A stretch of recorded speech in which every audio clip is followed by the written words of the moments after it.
Hey guys, welcome back to my channel pretty shes and I am Preeti. So आज मैं आप लोगों के साथ शेयर करने वाली हूँ मेरा shower routine and after shower routine. So मैं आज बॉडी क्यूपिड के सारे प्रोडक्ट्स यूज़ करने वाली हूँ and these are like you can totally trust them. And हम देखेंगे step by step that how I am pampering myself and yeah that's it.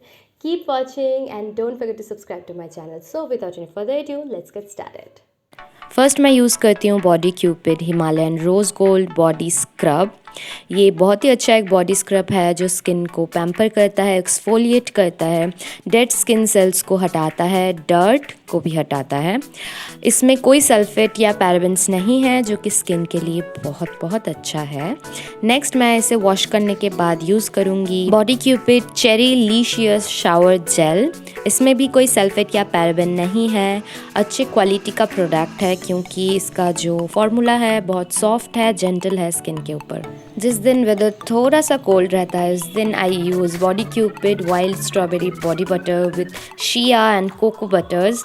ये स्किन को बहुत स्मूथ रखता है एंड मॉइस्चराइज्ड रखता है बहुत लंबे समय तक। Next my favourite body Cupid lily and spice perfume and इसका सेंट बहुत ही फ्लोरल है, स्वीट है and this is for women जो कि 100 ml का आता है एंड आई लव इट। ये बहुत ही एक सेडक्टिव एक स्मेल देता है and I use it every day. So that was it for today's video. I hope you liked it, and if you liked it, don't forget to share this video and do comment down below if you have any kind of queries. So thank you so much for watching. Love you all.